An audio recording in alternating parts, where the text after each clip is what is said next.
দেশজুড়ে আবারও সক্রিয় হয়ে উঠছে নিষিদ্ধ ঘোষিত আওয়ামী লীগ ও তার সহযোগী সংগঠন ছাত্রলীগের নেতাকর্মীরা।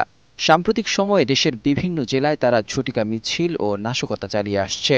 তবে এবার আলোচনায় আসছে এক নারী কর্মী, যার ভিডিও ঘিরে তোলপাড় পুরো সামাজিক যোগাযোগ মাধ্যম।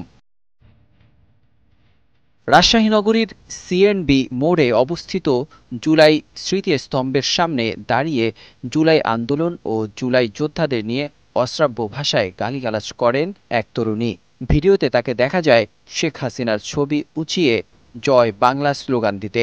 এরপর ভিডিওটি রিলস হিসেবে ফেসবুকে পোস্ট করা হলে মুহূর্তেই তা ভাইরাল হয়ে যায়।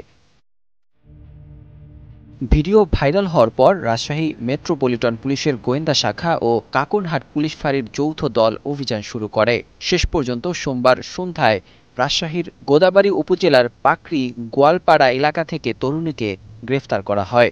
গ্রেফতারকৃত ওই তরুণীর নাম শেখ মিফতা ফাইজা, বাড়ি নাটোর সদর উপজেলার দীঘাপাতিয়া এলাকায়। তার বাবা শেখ মোশাররফ হোসেন চপল স্থানীয়ভাবে আওয়ামী লীগের একসময়ের সক্রিয় সমর্থক ছিলেন। পুলিশ জানায়, জিজ্ঞাসাবাদে ফাইজা স্বীকার করেছে সে নিষিদ্ধ ছাত্রলীগের সক্রিয় কর্মী এবং অনলাইনে সংগঠনটির হয়ে প্রচার চালাত। তার ফেসবুক, টেলিগ্রাম ও হোয়াটসঅ্যাপ অ্যাকাউন্টে পাওয়া গেছে ছাত্রলীগের পক্ষে বিভিন্ন পোস্ট, গোপন বার্তা ও অনলাইন গ্রুপের তথ্য। এসব প্ল্যাটফর্মে সে সংগঠনের সদস্যদের মধ্যে যোগাযোগ রক্ষা ও কর্মসূচির বার্তা ছড়িয়ে দিত। রাজশাহী মহানগর ডিবি পুলিশের সূত্রে জানা যায়, গত ২৫শে অক্টোবর তানভীর আহমেদ সুইট নামের এক ব্যক্তি ফাইজার ভিডিও দেখে গোয়েন্দা শাখাকে বিষয়টি জানান।